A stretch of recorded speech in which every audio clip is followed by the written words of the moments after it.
असेल डायऱ्या गैऱ्या कोण उपट चोंबवाल्याने तो सांगत असेल की आदिवासीच्या आरक्षणामधून आम्हाला वाटत द्या, तर ते शक्य नाही ना, ते आपण होऊ देणारे नाही. मित्रांनो, कुठल्या एका संस्थांचं गॅजेट मिळालं, गॅजेट म्हणजे एखादा कागदाचा तुकडा मिळाला आणि त्या तुकड्यावरून बंजारा समाज आणि धनगर समाज हा आरक्षणाची मागणी आदिवासी मधून करत आहे. हा मूल निवासी आहे, हा आदिवासी आहे, हा जगाचा मालक आहे. आणि ह्या जगाच्या मालकावर जर कोणी उठत असेल, कोणी जर त्याचं आरक्षण मागत असेल, हिरावत असेल, तर त्यांनी लक्षात घ्यावं, हा आदिवासी जर पेटून उठला तर तुम्हाला सळो की पळो करून सोडल्याशिवाय राहणार नाही. मित्रांनो,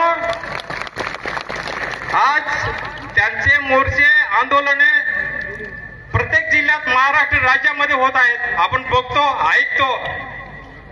आणि त्यांनी जर दबाव या महाराष्ट्र राज्य सरकारवरती आणला आणि यदाकदाचित आरक्षण देणं बंधनकारक नाही किंवा देऊ शकत नाही, घटनेने दिलेलं आरक्षण, संविधानाने दिलेलं आपल्याला आरक्षण, तेही आपल्याला कमी पडतं. ते आरक्षण आपल्याला पुरेसे नाही, परंतु आपण रडलो नाही, लढलो नाही, आहे त्या स्थितीमध्ये आपण गुण्यागोविंदाने नांदलो. परंतु कोणाच्या आरक्षणावर आपण डल्ला मारायचा कधीही विचार मनात केला नाही, कारण आपण स्वाभिमानी आहोत. आपण जरी गरीब असलो, शेतमजूर असलो, शेतकरी असलो, कामगार असलो, तरी आपला स्वाभिमान, आपली संस्कृती, आपण जे जीवन जगत आहे, जगाच्या पाठीवरलं एकमेव जीवन हे आदिवासी संस्कृतीचं आहे. आणि अशा परिस्थितीमध्ये महाराष्ट्र राज्याच्या सरकारने आरक्षण सोडा, पण जरा जरी विचार करण्याचा प्रयत्न केला तर मग आपल्या भागातून जाणारे हायवे माहिती आहे तुम्हाला, रेल्वे माहिती आहे तुम्हाला, पाणी माहिती आहे, पाण्याचे पाईपलाईन माहिती आहे तुम्हाला. जर विचार केला ह्या भडव्यांच्या नादाला लागून, ह्या बंजारांच्या नादाला लागून, ह्या धनगरांच्या नादाला लागून, तर ह्या भागातला आदिवासी त्यांचे रस्ते खोदणार आहे, हायवे खोदणार, रेल्वे उखडणार, पाण्याचे पाईपलाईन तोडणार, तुम्हाला म्हणून मारण्याची ताकद या आदिवासीमध्ये आहे. आणि तर म्हणून सांगतो, सरकारने किंवा ह्या दोन जमातीने, जातीने जराही विचार करू नये आदिवासीमध्ये घुसखोरी करण्याचा. आपल्याला हेच लोक पूर्वी काय म्हणत होते, आदिवासी अमुक तमुक, समजून जातो मी, आपल्याला काय हिनवत होते ते, आदिवासी अमुक, आदिवासी तमुक, आदिवासी माकड. अरे हा आदिवासी जर माकड अवतारी आला ना, तर मुंबई सगळ्यात महाराष्ट्र पेटवायची ताकद हे आदिवासीमध्ये आहे. तुम्ही आदिवासीला हलक्यात घेऊ नका. आज आम्ही इथे आमच्या पद्धतीने जगतोय, आमची संस्कृती जगतोय, आमची माणसं जगतोय, आम्ही जंगल जगतोय, आम्ही पाणी जगतोय, आम्ही जंगल जगतोय, आम्ही जमीन जगतोय ना. आमच्यावर जर घाला घालण्याचा प्रयत्न केला, मग ते सरकार असो, महाराष्ट्र सरकार असो, दिल्ली सरकार असो किंवा अन्य जाती असो, आम्ही जुमानणार नाही. आम्ही रस्त्यावर उतरून पूर्ण महाराष्ट्र पेटवण्याची ताकद या आदिवासीमध्ये आहे. आम्ही मूल निवासी असल्यामुळे आमच्या कुणी घुसखोरी करण्याचा प्रयत्न करायचा नाही, आमच्या संस्कृतीमध्ये ढवळाढवळ करण्याची आवश्यकता नाही वाटत.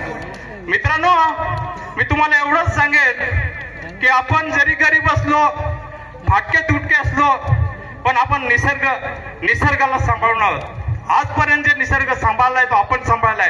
या जगाच्या पाठीवरती एकच संस्कृती अशी आहे, ती आदिवासीची आहे. तो आदिवासीच ती संस्कृती जपू शकतो, हेही लक्षात घ्या. आज या ठिकाणी आपण एवढा मोठ्या प्रमाणात जमला, खूप आनंद वाटला. जेव्हा जेव्हा आदिवासीवर संकट येईल, जेव्हा जेव्हा आदिवासीवर वाईट प्रसंग येईल, तेव्हा तेव्हा माझा आदिवासी असाच पेटून उठला पाहिजे, अशी शपथ सगळ्यांनी आज घ्यायची आहे. आणि ही शपथ घेऊन आपण घरी जायचे. ह्याच्या पुढे आदिवासीवरती बोट दाखवणं तर सोडा, पण नजर पण लावता कामा नये अशी परिस्थिती निर्माण करायची आपल्या महाराष्ट्रामध्ये. हा आपला आदिवासी बहुल जिल्हा आहे. आजची परिस्थिती बघितली तर कलेक्टरनी 15 ते 20 मिनिटं घेतले, आम्हाला भेटलेच नाही. 15-20 मिनिटांनंतर कलेक्टर आल्या. हा काही न्यायाला धरून नाही मिळत, हा आदिवासीला अनुसरून नाही मिळत. आमचा जिल्हा बहुलादेशी जिल्हा, याच्या पुढे जर असं वागला तर तुमच्या तंगड्या तोडल्याशिवाय सोडणार नाही. हा आदिवासी आता जागा झालाय. आदिवासी आता मरणार नाही तर मारण्यासाठी तयार झालेला आहे ना, मारण्यासाठी तयार आहे ना. मग याच्या पुढे सगळ्यांनी लक्षात घ्यावं, या आदिवासीच्या नादाला लागताना 1000 वेळा विचार करा, 1000 वेळा त्याच्या मागे पहा आणि नंतरच विचार करा काय आदिवासीला आता सांभाळणं फार मुश्किल आहे. आम्ही जरी गरीब असलो तरी पण आम्ही स्वाभिमानी असल्याने आम्ही कोणाचा नाही, कोणाचं करणार नाही, पण आमचा बहुल आदिवासी जिल्हा असल्या कारणाने आदिवासीला मान इथे मिळाला पाहिजे. आता आज आपल्या जिल्ह्यामध्ये 1000 प्रकल्प येत आहेत, विनाशकारी प्रकल्प येत आहेत. काही ठिकाणी आपण त्यांना मंजुरी दिलेली आहे. बाबा जाऊ द्या, लोकांचे जर कल्याण होत असेल तर हा प्रकल्प बसवण्यासाठी आमची हरकत नाही. पण आपला जर विनाश होत असेल तर त्या प्रकल्पाला आपण जरूर विरोध केला पाहिजे. ह्याच ठिकाणी जमा झाले पाहिजे आणि ह्याच ठिकाणी जमा झाले पाहिजेत अशी आज प्रत्येकाने शपथ घेतली पाहिजे. आणि आदिवासीचं नाव ह्या पालघर जिल्ह्यामध्ये मोठं केलं पाहिजे. कुठलाही आदिवासी ह्या जिल्ह्याच्या ठिकाणी आला, कुठल्याही अधिकाऱ्याला भेटला, अधिकाऱ्याने त्याला भेट नाकारली तर याच्या पुढे त्या अधिकाऱ्याची खैर राहणार नाही, हे तुम्हाला मी आवर्जून सांगतो. मित्रांनो, बरेचसे वक्ते बोलणं बाकी आहे. मला आयोजकांनी बोलण्याची संधी दिली त्याबद्दल त्यांचे मी आभार मानतो.